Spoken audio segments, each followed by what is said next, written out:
This is a MiG-15 Beast, the standard MiG-15 production model. It's wearing the insignia of the Chinese People's Liberation Air Force.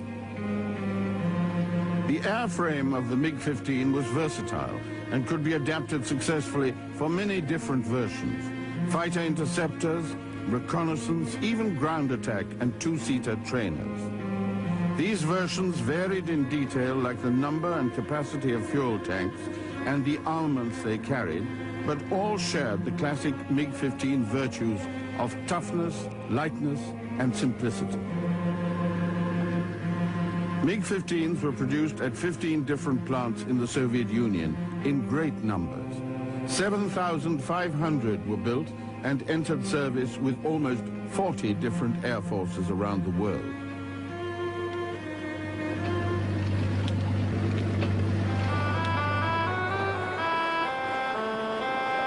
This is the Republic of Armenia, situated in the south of what used to be the Soviet Union.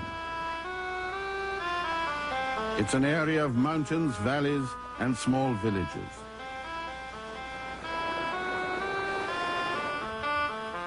Between Tbilisi and Yerevan, there is a tiny village, quiet and almost forgotten, that is now called Tumanyan.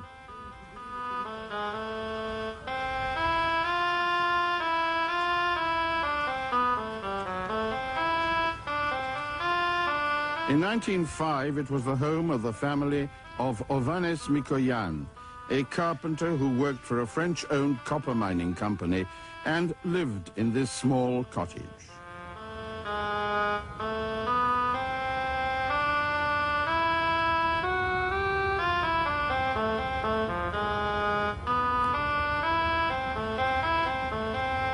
Ovanes Mikoyan and his wife already had 4 children, 2 boys and 2 girls, when their youngest child was born. He was named Anushavan. In 1918, he saw his first aircraft. He said, "It was then that I decided to be an aviator." He could not pursue this dream until 1931, when he was given the opportunity to study at the Zhukovsky Air Force Engineering Academy. Within just 4 years of his graduation, he was appointed head of the new MiG Design Bureau, a rise that may well have been impossible without the influence of his older brother, who was a leading member of the Communist Politburo and a close associate of both Stalin and Khrushchev. By now he had acquired a nickname, Artyom, and was embarked on a career that would take him to the pinnacle of achievement in the aviation industry. In the spring of 1942, the Soviets' first rocket interceptor, the BI-1, burst into the air. Its pilot said that flying it was like kissing a tigress. Very dangerous and no pleasure. Artyom Mikoyan threw himself into the effort of the war. But his bureau's fighter aircraft, the MiG-3, was not a great success. Its production run was stopped before the war ended. At the MiG Design Bureau in 1944, there was time to experiment with another new form of propulsion. The I-250 project used a piston engine and a jet chamber with a compressor driven by the shaft of the engine. It was the brainchild of Nikolai Matyuk, who would later design the MiG-25 Foxbat. The combination of jet and piston engine power was a compromise approach to the problem of achieving greater speed than piston engines could give. And to some extent it worked.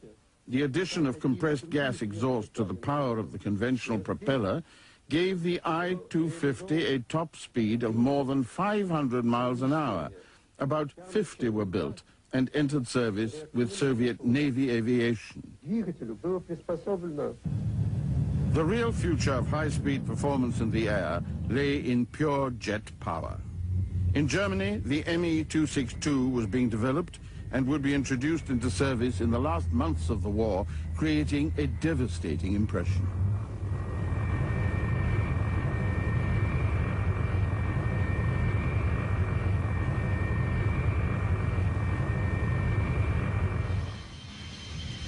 In England, Frank Whittle was developing his Gloucester-Whittle E-2839, which would lead in turn to the development of Britain's first jet fighter to enter service, the Gloucester Meteor.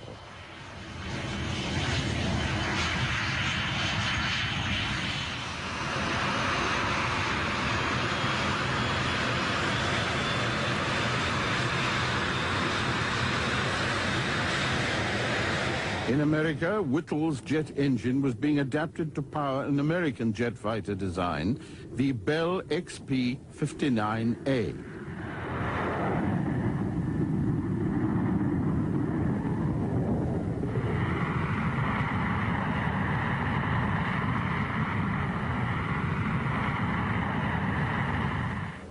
At the MiG Design Bureau, it was becoming clear that conventional piston-engined aircraft shapes may not be suitable for jet power. The MiG team set up a low-speed swept-wing design study and built a strange aircraft, the Utka, or Duck, as a flying test bed. It had swept wings and a pusher engine. It flew for the first time in late 1945 with the great MiG test pilot Alexei Grinchik at the controls. After a few modifications, it became a valuable tool for studying the problems of swept-wing designs. Allied intelligence reports of Germany's Messerschmitt Me-163 rocket interceptor provided strong motivation for further Soviet research on rocket power. But when the war ended, there was no new Soviet rocket interceptor.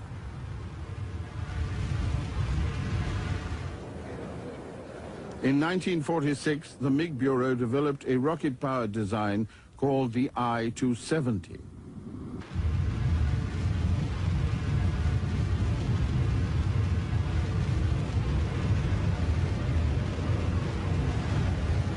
It flew in 1947 and achieved a climb rate of 3 minutes to 48,000 feet. Even though rocket engines did not lose power as they gained altitude, they had poor endurance. The I-270 could only fly for 14 minutes. Rocket power was not the answer. Already, MiG and rivals Sukhoi and Yakovlev were working on pure jet design. There was no suitable jet engine. But in December 1945, a Kremlin conference resolved that captured German engines would be copied for Soviet use. When the MiG I-300 jet fighter prototype flew for the first time in April 1946, it was powered by a BMW jet engine. The production version was called the MiG-9. 550 were built between 1946 and 1948. They were powerfully armed with one 37mm and two 23mm cannon. Already the Cold War was beginning, and the NATO system of code-naming Russian aircraft began with the MiG-9. Two-syllable names meant jet power. If the name started with F, the aircraft was a fighter. The MiG-9 was code-named Fargo. It had the first Soviet ejection system designed by Artyom Mikoyan. Mikoyan was awarded the Stalin Prize for the MiG-9, but the stress of the project led to a heart attack. Another factor contributing to Mikoyan's stress was MiG's intense rivalry with the Yakovlev Design Bureau. Yakovlev is located just 2 miles away from MiG on the same highway into Moscow. During the Great Patriotic War, the Yakovlev Bureau was the leading Soviet designer of fighter aircraft. The Yak series of piston-engine fighters was outstandingly successful. Alexander Yakovlev was a figure of great power and influence in the Soviet aircraft industry. He wanted to produce a jet fighter, but wartime success had made his bureau too busy to experiment as MiG had done. Yakovlev decided that his new aircraft would use components of the Yak-9 piston-engine fighter to the greatest possible extent. In effect, he simply installed a jet engine in a piston engine design, locating it underneath the fuselage and strengthening the tail to protect it from the jet exhaust.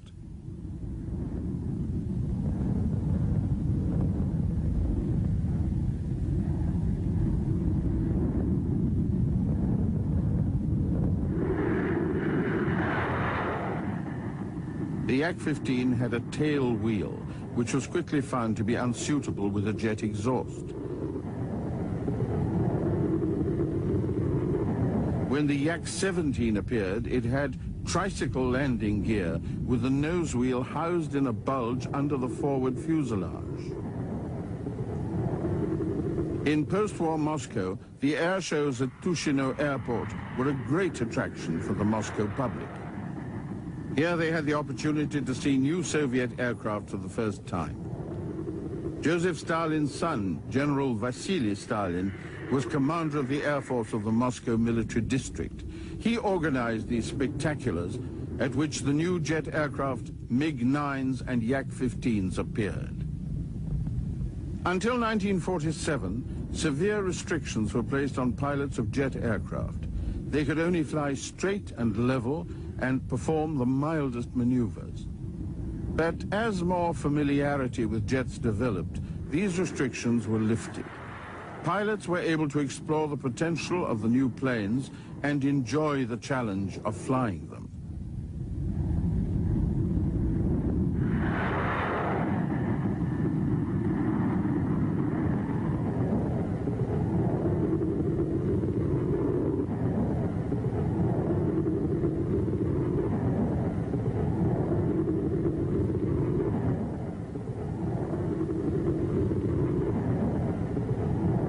Joseph Stalin was intensely interested in the development of speed in the air. He ordered detailed reports on the performance of each new jet prototype. The introduction of Soviet jet fighters into service opened up a new world for Soviet aviation. It was a challenge for pilots, certainly, but a vast range of new problems: fuel consumption, engine wear, armament, and high-speed stability affected the whole of the industry. The large design collectives, scientific institutes and groups manufacturing aircraft engines and armaments were well placed to respond to the severe challenges of this revolution in power in the air.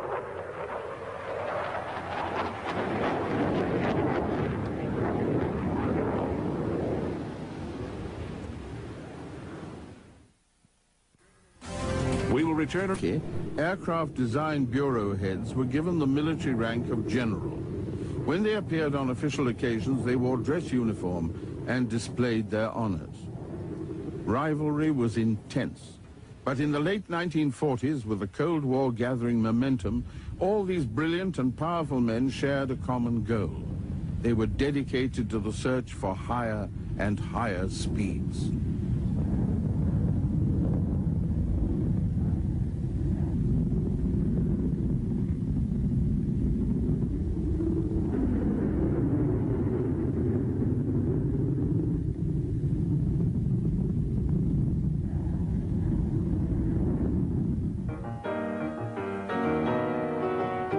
The organization known as TSAGI, the Central Aero and Hydrodynamics Institute, is the Soviet equivalent of NASA.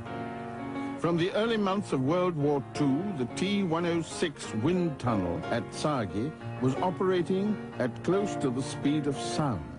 It was the first wind tunnel in the world to reach Mach 1.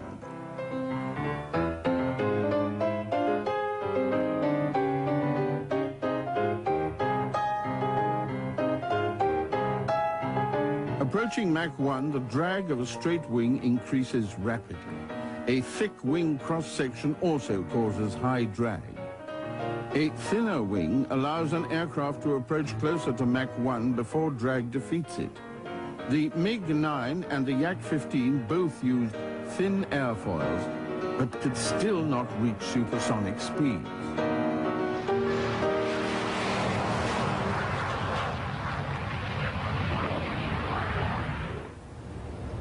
The real breakthrough in attempting to approach and exceed the speed of sound was the development of the swept wing. Sweeping the wings back divides airflow. One stream runs across the wing and another parallel to the wing's leading edge. The reduced drag of a swept wing allows speed closer to the speed of sound and opens up the way to exceeding it. But Soviet jet engines were not reliable or powerful enough to reach these speeds. In 1946, Artyom Mikoyan and engine designer Vladimir Klimov visited Rolls-Royce in England. They were successful in negotiating to buy 25 Rolls-Royce Nene and 30 Rolls-Royce Derwent jet engines, which were at that time the state-of-the-art in jet engine development. When they were shipped to Russia, they were copied, and a major production program was established, building them as the Soviet RD-45 and RD-500. But no license was negotiated with Rolls-Royce to produce the engines, and therefore Rolls-Royce gave no technical support.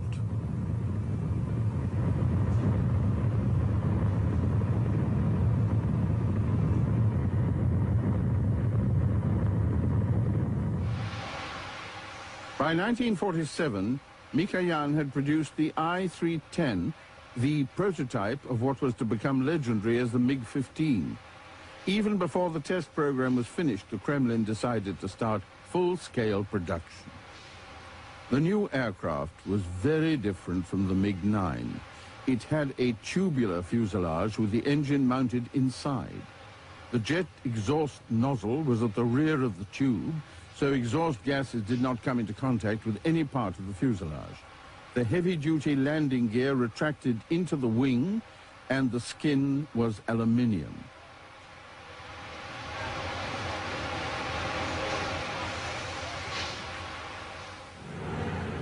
Moscow in 1948 was emerging from the stress of the Great Patriotic War, but the Cold War with the West was taking over, and there was a sense of urgency and competition in the aircraft industry. Artyom Mikoyan was not the only designer working on a swept-wing fighter, but he was the first to make an impact. In December 1948, the first production MiG-15 was test flown. At the same time, the production lines were rolling in MiG factories, not only in the Soviet Union, but in several satellite countries.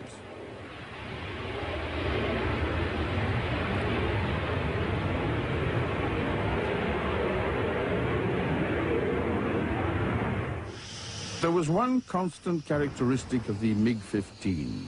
It was tough and could withstand heavy punishment without breaking.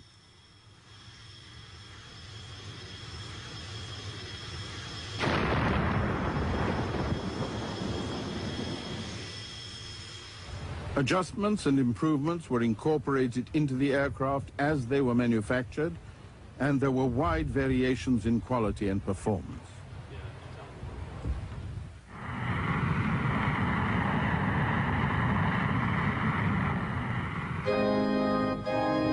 It was a time of industrial expansion.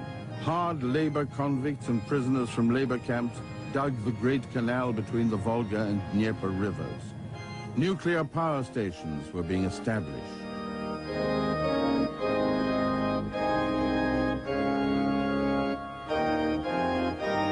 In this environment, the MiG-15 was not regarded as particularly special. It was simply another step forward in aircraft evolution, and it had competitors.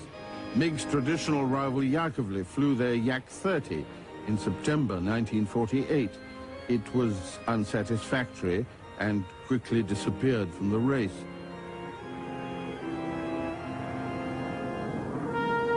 The MiG-15 was left to face one other contender for supremacy in the search for speed, so carefully watched by Stalin.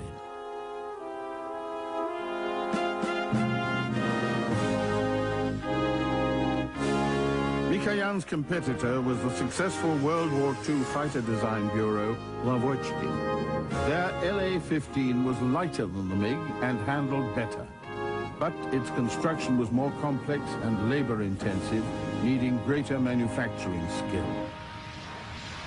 The MiG-15 began to arrive in operational squadrons in January 1949. For about a year and a half, the LA-15 was also manufactured and put into service, and the two were evaluated side by side. Pilots said that the LA-15 was better from their point of view, but the logistic support from the MiG Bureau for their product was better. After a production run of about 500 aircraft, the LA-15 was discontinued. The MiG-15 was left uncontested as the Soviet Union's frontline jet fighter. We will return in a moment to Weekday Wings on the Discovery Channel. This is the North American XP-86. Although no one knew it at the time, the production version, the F-86 Sabre, would become the MiG-15's great rival for air supremacy. It was roughly contemporary with the MiG-15 in development. The prototype was ready to fly at the beginning of October 1947, almost 2 months before the flight of the MiG-15 prototype. It took off from the lake bed at Muroc on October the 1st.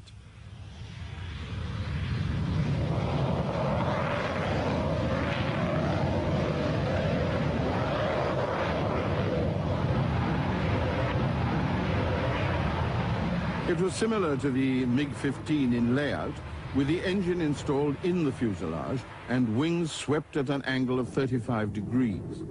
The MiG-15's wings were swept at 36 degrees. The main difference between the two was weight. The more complex F-86 had a maximum takeoff weight of just over 20,000 pounds. A loaded MiG-15 beast weighed about 13,000.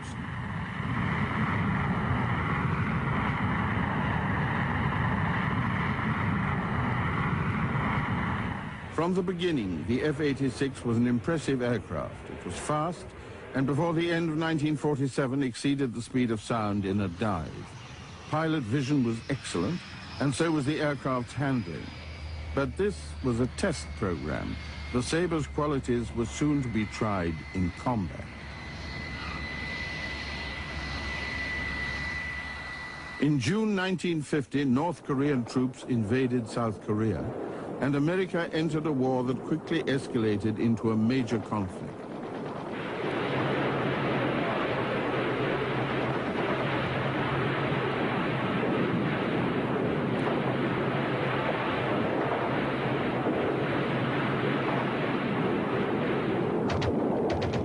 American B-29 pilots bombing the North were shocked to find themselves being attacked and their numbers decimated by cannon fire from stubby, swept-wing jet fighters bearing North Korean colors.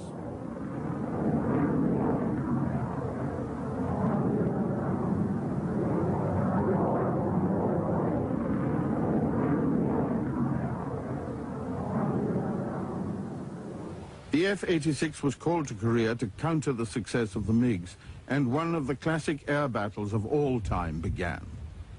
By then, the F-86 had been in service for over a year. Like the MiG-15, it had been through a number of modifications and improvements as a result of experience with early models. By the time it reached Korea, the E model had been introduced. It had underwing racks that could carry 2 1,000-pound bombs, drop fuel tanks, or rockets.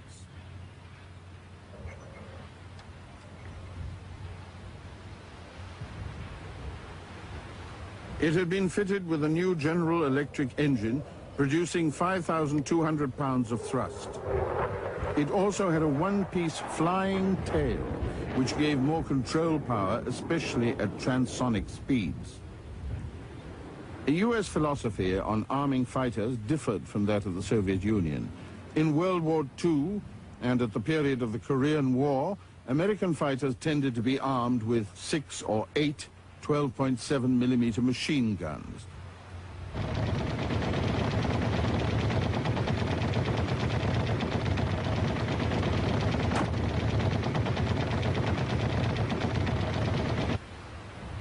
The machine guns were easy to aim because tracer ammunition allowed the pilot to adjust to the target, but their firepower was limited, and the pilot needed time on the target to register enough hits to bring the enemy down.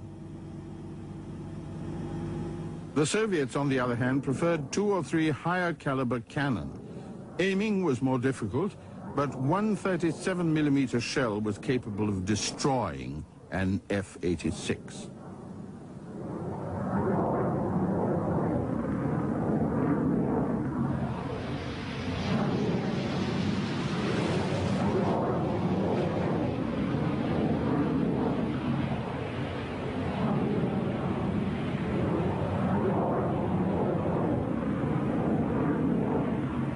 The first encounter between American jet aircraft and MiG-15s had already occurred.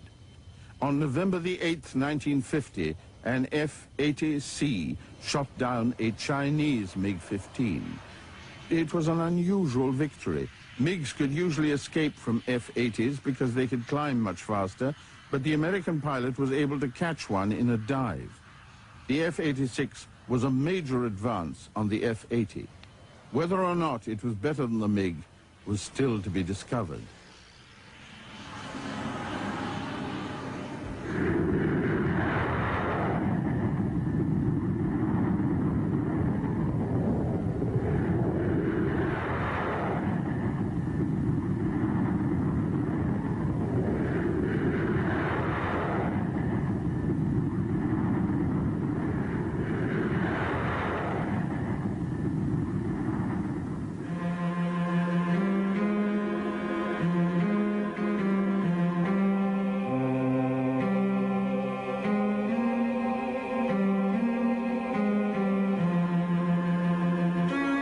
The MiG-15 Beast was supplied in quantity to the North Korean Air Force and flown by North Korean and Chinese pilots. It has only recently been admitted, though, that the Soviet Union was also directly involved in the war.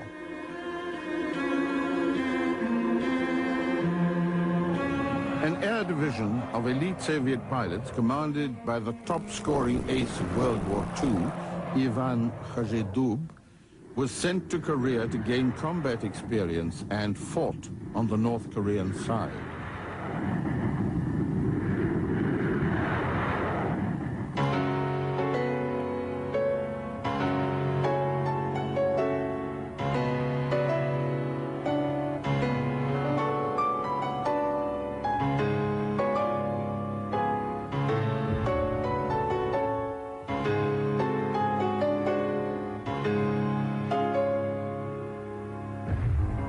U.S. authorities, discussing the comparison between the performance of the MiG and the Sabre in Korea, claim kill ratios of about 8-to-1 in favor of the F-86. This is an overall figure, covering Chinese, North Korean, and Soviet pilots. But the Soviet perspective is a little different. Soviet authorities make the point that Chinese and North Korean pilots flying the MiG-15 had 2 major problems. The first was that they were not well enough physically conditioned to take advantage of the maneuverability and high G loads of the MiGs in combat. And the second was that the Chinese language did not adapt well to combat commands.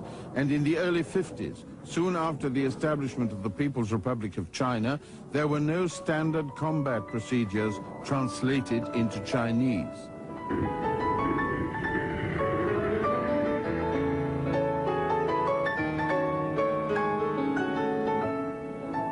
The small number of elite Soviet pilots flying for North Korea had their own language problem.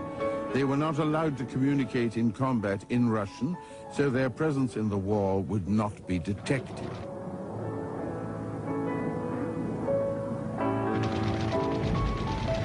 When the performance of the Soviet pilot against the American F-86 is considered in isolation, Russian authorities claim a 2-to-1 kill ratio in favor of the MiGs.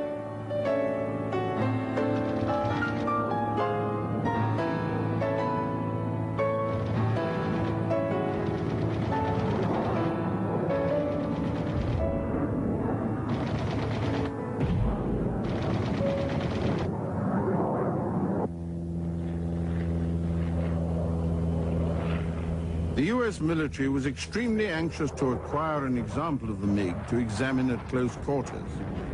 The British Royal Navy recovered the wreckage of an early model from 20 feet of water off the Korean coast. It was shipped to Buffalo, New York, and intensely analyzed. But it was not a complete flying example, and in mid-1953, U.S. authorities launched Operation Moolah to try and snare one. They dropped thousands of leaflets over North Korean territory, offering $100,000 to any pilot who would fly to South Korea and turn his MiG-15 over to the Americans. On September the 21st, after the war had come to an end, Lieutenant Roh Kun-suk landed this MiG-15 beast at Kimpo Airfield in South Korea to claim the reward. It was impounded, partially disassembled, and flown to Okinawa for a thorough flight testing program.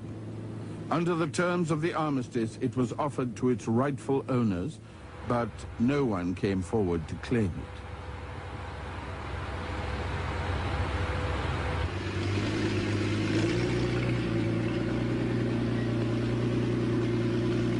An expert team from the Wright-Patterson Air Force Base in Ohio flew out to Okinawa to conduct the evaluation. The chief pilot was the legendary Major General Al Boyd, at one time the head of the flight test program at Edwards Air Force Base. Captain Tom Collins and Major Chuck Yeager, famous for being the first pilot to exceed the speed of sound, were the other two. The MiG accepted standard Air Force jet fuel and oil, but the hydraulic fuel had to be made up. It was a mixture of glycerine, castor oil, and water. The instrument panel had to be relabeled in English, and the pilots needed to become familiar with the placement of the instruments. The originals, which were metric, were replaced by American versions. The team was accompanied by a large group of technicians from the Air Technical Intelligence Center. They checked the aircraft minutely before its first flight. The North Korean markings were removed and replaced with the standard USAF insignia. There was concern that the MiG may have been booby-trapped, and part of the technical checking process aimed to eliminate that possibility. There was a sense of urgency about getting the flight test program underway because of the possibility that North Korea might claim the MiG back.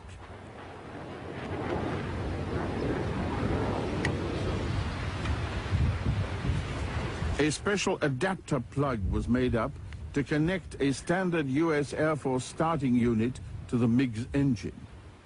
A couple of additions to the MiG's equipment were made for the purpose of the test. An accelerometer, not standard on the MiG, was added, and so was an external air temperature gauge. Preliminary taxi tests came first, and the braking system was checked thoroughly. The MiG-15 did not have a steerable nose wheel, and the pilot turned it during taxi by using differential braking of the main wheels. The brakes were operated pneumatically, and the system was fed from a compressed air bottle. There was no compressor, so the bottle could run out if the pilot wasn't careful, leaving the aircraft with no brakes. The compressed air bottle was also the source of emergency power for the flaps and landing gear.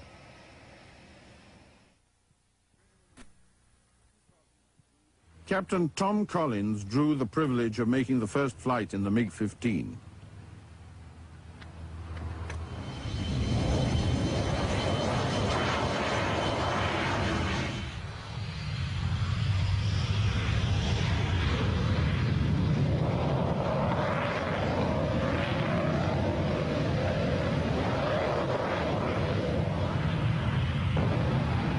On takeoff, the MiG easily outdistanced its two F-86 chase planes, demonstrating the effect of its lower weight and thrust loading. It also climbed much faster.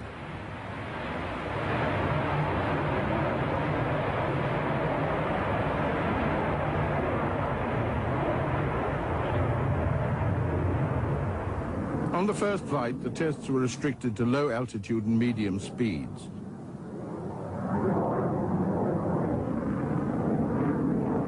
Behavior during landing was analyzed.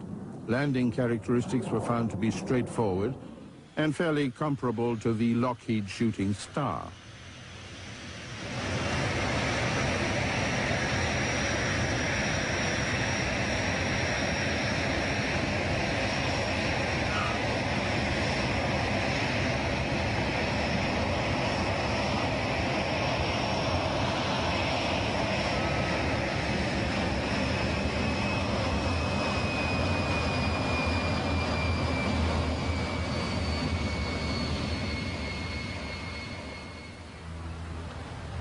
The arrangement of the MiG-15's cannon on a tray underneath the air intake impressed the Americans with its simplicity and ease of reloading. The package held both guns and ammunition, and a new one could be fitted and positioned accurately by one person. Turnaround time between missions was therefore short.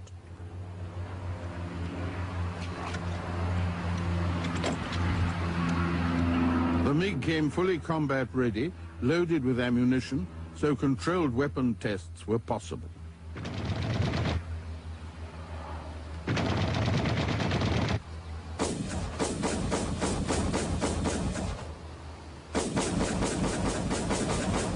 Al Boyd and Chuck Yeager explored the outer limits of the MiG's performance envelope. They put it through a series of dives from high altitude. At speeds above Mach 0.92, the aircraft became uncontrollable and could only be pulled out when lower altitudes and denser air were reached. What the Americans didn't know at the time was that the MiG's flight manual restricted speed to Mach 0.92. On later versions, an automatic air brake was released when speed reached Mach 0.91. As the tests continued, the comparative performance of the MiG-15 and the F-86 became clear. There was no doubt that the Sabre had higher top speed, but the MiG had lower weight and thrust loading. It could therefore climb much faster and reach higher altitudes. The MiG could reach 45,000 feet, 4 minutes faster than the Sabre. It had a ceiling of 55,000 feet compared with the Sabre's limit of 51.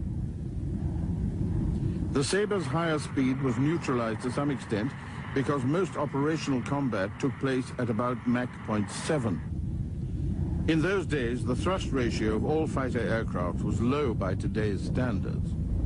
Because of this, speed dropped off quickly in aerial combat. Not until the F-100 and the MiG-19 came along did the issue of transonic performance become really important. The American pilots also complained that the MiG's control system needed constant attention and the heating and cooling system of the cockpit were almost ineffective, causing loss of pilot efficiency at extremes of heat and cold. Russian pilots find both these points difficult to understand. In Russian, the popular name for the MiG-15 is Samolyot Soldat, a soldier's aircraft, because of its friendly handling qualities. Russian pilots have to operate in wide climatic extremes, and designers pay close attention to the efficiency of environmental control.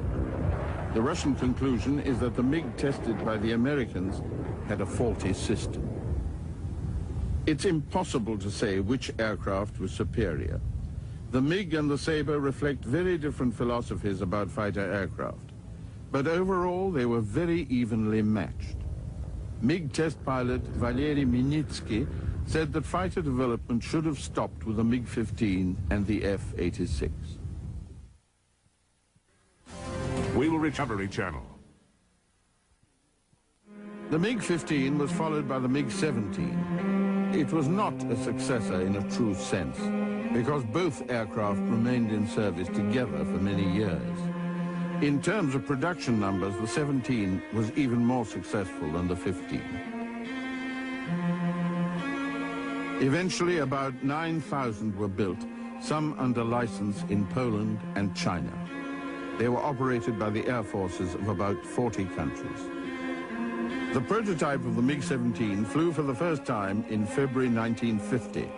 It reached Mach 1.03 in a shallow dive, but then in another dive from 16,000 feet, it failed to recover.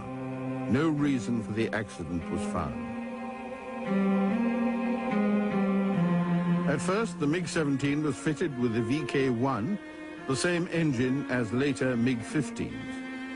This was replaced by the higher thrust VK-1F, the first Soviet jet engine to be fitted with an afterburner. The angle of wing sweep was increased to 45 degrees, 10 degrees more than the MiG-15. It had 3 fences on each wing, as against the MiG-15's 2. The first operational aircraft were delivered to the Soviet Air Force in October 1952. Like the MiG-15, the MiG-17 appeared in many different versions. The radar-equipped MiG-17PF became the standard interceptor of the Soviet Air Force. The MiG-17PFU was the first operational aircraft equipped with air-to-air beam-riding guided missiles. Its radar aiming site was located in a lip on the upper intake. The control system was new. The elevators had an irreversible hydraulic booster so that the pilot would experience no feedback from the control surfaces. Western intelligence authorities had to wait much longer to see a MiG-17 up close than had been the case with the MiG-15. It wasn't until 1965, when a Syrian pilot defected to Israel, that the opportunity occurred. Shortly after that, a group of MiG-17s were intercepted by Israeli Mirages, herded to the ground and captured. 2 were retained and used to carry out sneak attacks on Arab targets in Egypt and Syria.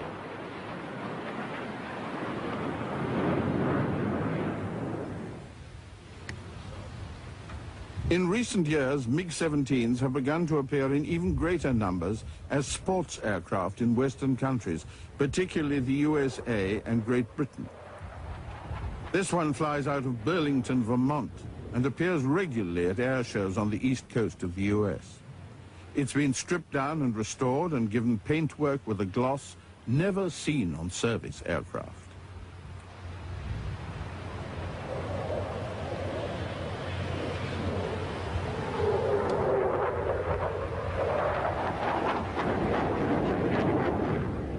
The MiG-15 and the MiG-17 were vital to the MiG Design Bureau and to Artyom Mikoyan himself. They were major successes for MiG and established new principles of mass production and transonic design. Their success also brought the means to explore new design approaches and the motivation to develop new techniques. They opened the way to a future that would radically change the design of fighter aircraft around the world.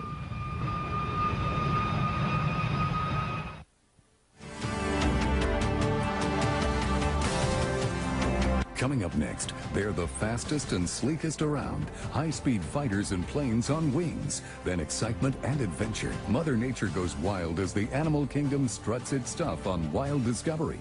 Only on the Discovery Channel.